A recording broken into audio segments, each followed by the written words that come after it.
오늘 우리에게 주시는 말씀은 창세기 6장 1절에서 9절까지 말씀입니다. 구약성경 8면에 나옵니다. 창세기 6장 1절에서 9절까지 말씀입니다. 말씀을 찾아서 우리 청년들 함께 읽겠습니다. 창세기 6장 말씀입니다. 사람이 땅 위에 번성하기 시작할 때 그들에게서 딸들이 나니 하나님의 아들들이 사람의 딸들의 아름다움을 보고 자기들이 좋아하는 모든 여자를 아내로 삼는지라. 여호와께서 이르시되 나의 영이 영원히 사람과 함께하지 아니하리니 이는 그들이 육심이 됨이라. 그러나 그들의 날은 120년이 되리라 하시니라. 당시에 땅에는 네피림이 있었고 그 후에도 하나님의 아들들이 사람의 딸들에게로 들어와 자식을 낳았으니 그들은 용사라 고대의 명성이 있는 사람들이었더라. 여호와께서 사람의 죄악이 세상에 가득함과 그의 마음으로 생각하는 모든 계획이 항상 악한 뿐임을 보시고 땅 위에 사람 지으셨음을 한탄하사 마음에 근심하시고 이르시되 내가 창조한 사람을 내가 지면에서 쓸어버리되 사람으로부터 가축과 기는 것과 공중의 새까지 그리하리니 이는 내가 그것들을 지었음을 한탄함이니라 하시니라. 그러나 노아는 여호와께 은혜를 입었더라. 이것이 노아의 조건이라. 노아는 의인이요 당대의 완전한 자라. 그는 하나님과 동행하였으며. 아멘. 죄악된 세상에서 살아가기라는 제목으로 함께 말씀을 나누겠습니다. 노아의 시대뿐만 아니라 오늘을 살아가는 우리 역시도 죄악이 여러가지 물들어가는 세상의 모습들을 바라봅니다. 하나님께서는 예수님이 다시 오시는 그날까지 다시는 물로 심판을 하지 않겠다라는 약속을 하셨기 때문에 더 이상은 예수님이 오시기 전까지 하나님의 직접적인 심판은 없습니다. 하지만 그러한 직접적인 심판이 당장 우리 눈앞에 펼쳐지지 않는다고 해서 우리가 우리 마음대로 우리 보기에 원하는 대로 살아가서는 결코 안 되는 이유가 바로 오늘 말씀 가운데 나와 있습니다. 바로 죄악에 물들어가는 세상을 하나님은 결코 좋아하지 않으신다라는 사실 때문입니다. 하나님이 이 죄악에 물들어가는 세상을 보시고 이들을 심판하기로 결정을 하시고 그들의 죄악을 보시면서 한탄하시는 장면이 우리에게 많은 것들을 알려주는 것 같습니다. 이러한 심판의 방법을 하나님께서는 최초로 사용하신 것이 바로 홍수 심판이었는데요. 대홍수 심판, 홍수 사건이라고 부르죠.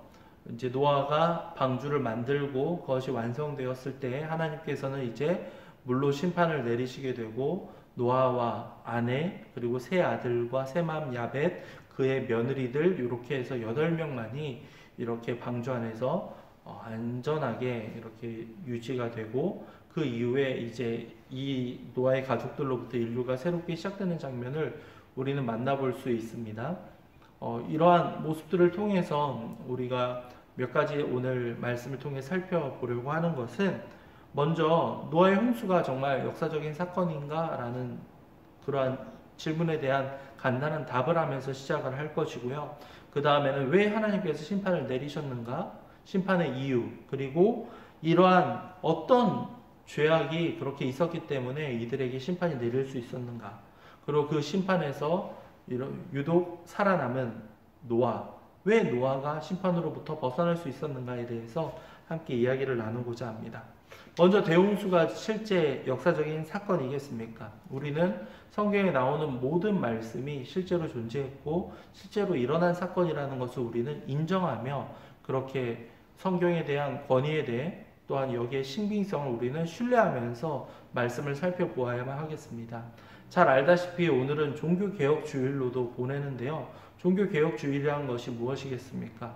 우리가 성경을 가까이 하지 않고 간접적으로만 듣다 보니 그것을 곡해하는 성직자들 여러 가지 상황들이 있었고 심지어 성경의 진리마저도 무너져 버리는 중세시대가 있지 않았습니까? 그 가운데에서 하나님의 말씀을 다시 한번 일깨워주고 그 루터와 칼빈 등의 영향으로 인하여서 새롭게 우리가 성경을 가까이 하며 진리를 확인하게 되는 장면들이 바로 이 종교개혁의 유산이라고 볼 수 있겠습니다. 오직 믿음으로 구원을 얻는다라는 것이 다시 한번 확인되는 것이 종교개혁의 산물이라고 보시면 되겠고요. 우리 역시도 이 성경에 나와 있는 모든 사건과 사고들이 실제로 일어났다라는 것을 확인할 수 있어야 되겠습니다. 물론 노아의 여러 가지 분명한 방주의 흔적이다. 어디 뭐 히말라야 산맥 어딘가에서 에베레스트 산 어디에서 무엇이 발견되었다라는 흥미를 끄는 뉴스들도 우리의 마음을 여러 가지 혹하게 할 수도 있겠지만, 우리는 실제적인 상황과 증명할 수 있는 이야기들을 통해서 이것이 실제로 일어났는지에 대한 이야기를 나눠보고자 하는데요. 주전 1000년부터 3000년, 굉장히 오래전이죠. 그 고대 메소포타미아 지역의 관심사도 이 대홍수 사건이었다고 합니다. 홍수와 관련된 자료가 여러분들 4천여 개나 남아있다고 하니 그들의 관심사가 이 홍수였다는 것은 부인할 수 없는 사실입니다. 성경 외에도 홍수에 대한 기록이 이만큼이나 남아있다는 것이 얼마나 놀라운지 모릅니다. 이 문서들을 살펴보면 여러 가지 성경과 공통점 그리고 차이점이 존재하는데요. 성경과의 공통점은 무엇이냐면요. 신이 계시하는 장면, 그리고 새를 통해서 육지를 확인하는 장면, 그리고 나아가서 홍수 이후에 나와서 이제 제사를 드리는 장면이 이 문서들과도 성경과 이 문서가 닮아 있다라고 해요. 그런데 차이점도 있다고 합니다. 홍수가 일어난 원인과 기간, 그리고 배를 만드는 재료들은 또 이 문서들과도 차이가 있다고 하죠. 성경을 그대로 이렇게 이들이 들은 것이 아니기 때문에 여러 가지 차이는 있고, 여러 가지 이야기들을 전에 들어오는 이들이 문서들을 남겼다라는 것들. 단 그 주전 1000년에서 3000년 전이기 때문에 그 당시에 왕권을 강화하기 위한 수단과 여러 가지 그 이방 신들에 대한 여러 가지 명분을 위해서 이러한 홍수가 사용되었다라는 것에는 차이가 있다라고 보면 되겠습니다. 성경에도 여러 가지 분명한 기한들이 기록되어 있는데요. 오늘 읽지는 않았지만 7장 11절 말씀을 보면요. 노아가 600세 되던 해 둘째 달 곧 그 달 11의 날이라 라고, 이 노아가 이제 홍수가 일어나게 되는 때가 600살이었고, 그리고 둘째 달 11의 날에 이제 홍수가 일어났다라는 정확한 날짜까지도 오늘날로 이야기하자면 둘째 달이니까 2월 11일인가 2월 17일 정도에 이 홍수가 일어났다라고 성경은 분명히 기록하고 있습니다. 이렇게 노아의 나이, 그리고 몇 달, 며칠에 일어났는지를 기록해왔다는 것 자체가 의도가 있다라는 거죠. 분명한 사건이었다라는 것을 성경도 말해주고 있고, 기타 여러 문서에서도 홍수에 대해서 기록하고 있다라는 것을 통해서 우리는 이것이 정말로 일어났던 일이구나. 우리의 믿음으로 성경의 진리를 인정하는 것도 분명히 있겠지만, 그뿐만이 아니라 역사적으로도 이것을 이렇게 어느 정도 판단할 수 있는 증거들이 있다라는 것들을 여러분들 기억해 주면 좋겠습니다. 이어서 그러면 왜 하나님께서는 기껏 이렇게 창조한 이 피조물들을 심판으로 이렇게 심판의 길로 이끌 수밖에 없으셨는가? 오늘 말씀에 분명한 기록들이 있습니다. 심판의 이유 5절부터 7절까지를 볼까요? 여호와께서 사람의 죄악이 세상에 가득함과 그의 마음으로 생각하는 모든 계획이 다 악할 뿐임을 보시고 땅 위에 사람 지으셨음을 한탄하사 마음에 근심하시고 이르시되 내가 창조한 사람을 내가 지면에서 쓸어버리되 사람으로부터 가축과 기는 것과 공중의 새까지 그리하리니 이는 내가 그것들을 지었음을 한탄함이니라 하시니라. 하나님이 대홍수로 심판을 하시는 이유는 한 가지였습니다. 바로 죄가 가득했기 때문에, 죄로 물들어가고 있었기 때문에 하나님께서는 이들을 심판하셨다라고 말씀하고 있습니다. 우리는 죄를 가볍게 생각하는 경우가 있습니다. 우리 그냥 교회에서 아니면 우리가 평상시에 회개해버리면 되지. 왜겠습니까? 당장 우리의 눈앞에 펼쳐지는 심판이 없기 때문에 우리는 죄의 심각성, 하나님께서 죄를 얼마나 싫어하시는지에 대해서는 좀 무뎌져 버리는 것 같아요. 제가 이렇게 말씀을 통해서, 설교를 통해서 강조하지 않는다면, 그리고 목회자들이 그것을 강조하지 않는다면 이것이 희미해져 버릴 수밖에 없는 게 우리의 모습인 것 같아요. 실제로 그렇지 않습니까? 만약에 요즘 그런 상황들이 있죠. 운전하는 청년들은 인정하겠지만 요즘 일반 그 도로에서는 어린이 보호구역은 30km, 그리고 일반 도로도 50km 이상을 달릴 수가 없어요. 이제 과속을 해서 모르고 이렇게 지나가는 길들이 있었다고 하면 과태료가 이렇게 부과되어서 옵니다. 뭐 6만 원, 뭐 10만 원 막 이런 식으로 초과한 키로수에 따라서 막 이렇게 오는데 당장 이게 어떻게 보면 우리에게 경고장이잖아요. 이렇게 하면 안 됩니다, 안 됩니다. 이것을 받게 되면 시간이 지남에 따라서 서서히 우리의 삶이, 우리의 그 운전 습관이 변화되어 가는 것이겠죠.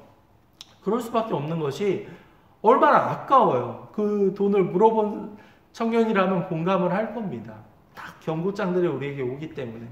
근데 우리의 죄는 어떠한가요? 경고장이 이렇게 발부되지가 않아요. 간접적으로 성경에 여러 가지 죄다라고 우리에게 분명히 알려주고 있음에도 불구하고 우리가 그것을 놓쳐버리고 묵상하지 않는다면 그 죄가 얼마나 심각한지, 하나님이 죄를 얼마나 싫어하시는지 우리는 깨달을 수가 없습니다. 오늘 말씀은 근데 우리에게 분명히 말해주고 있어요. 하나님이 죄악의 가득함을 보시고 한탄하셨다라고, 마음에 근심하셨다라는 사실을 말합니다. 한탄하였다라는 것, 근심하셨다. 하나님이 이처럼 죄를 싫어하시고 죄에 대한 심판을 하신다는 사실은 우리에게 분명한 교훈으로 자리 잡아야 하겠습니다. 죄를 싫어하시는 하나님, 죄를 심판하시는 하나님, 우리는 이 사실을 잊지 말아야 되겠습니다.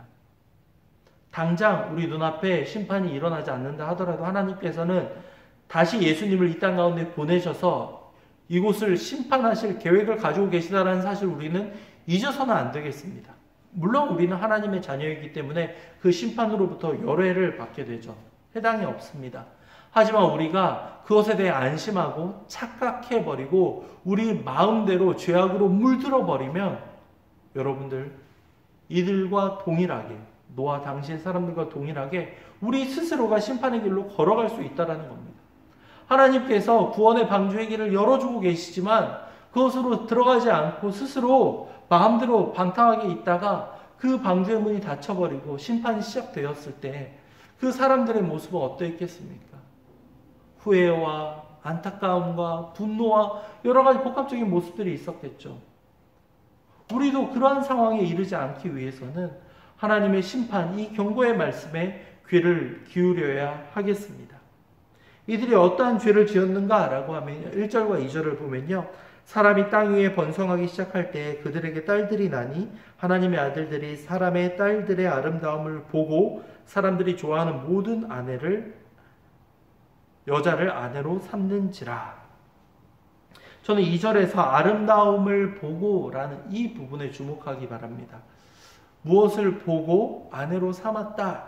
마치 이 하와가 그 선악과가 먹음직한 것을, 아름다운 것을 보고 그것을 이제 아담에게 이야기하고 같이 먹었다라는 장면으로 이렇게 연결되는 것 같습니다. 아름다운 것들을 보고 선악과를 먹었더라. 여자들이 아름다움을 보고 아내로 삼았더라. 예, 바로 이러한 모습들이 바로 이들을 죄악의 길로 더 이끌었다라고 말하고 있습니다.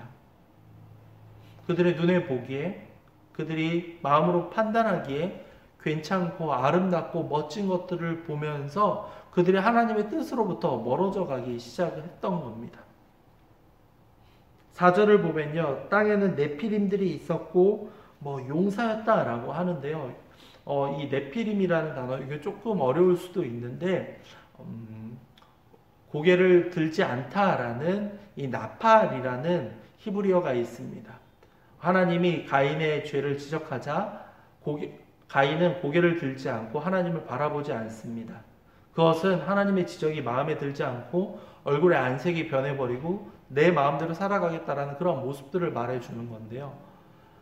고개를 들지 않다가 나팔이라는 동사이고 여기에서 이제 자음들만 보면 네피림이라고 연결이 되는데 이것이 바로 무엇이겠습니까? 하나님의 말을 듣지 않고 마음대로 살아가며 악을 저지르는 사람들, 특별히 가인의 죄는 이제 살인을 저질렀다라는 사실이죠. 그렇게 살아가는 이들이 더욱더 가득해지는 모습들이 바로 이 죄악 가운데 있던 이들의 모습이었습니다. 자기 보기에 좋은 대로 살아가고 살인과 폭력을 일삼는 그러한 세상의 모습들을 바라보면서 하나님은 심판을 내릴 수밖에 없었던 거죠.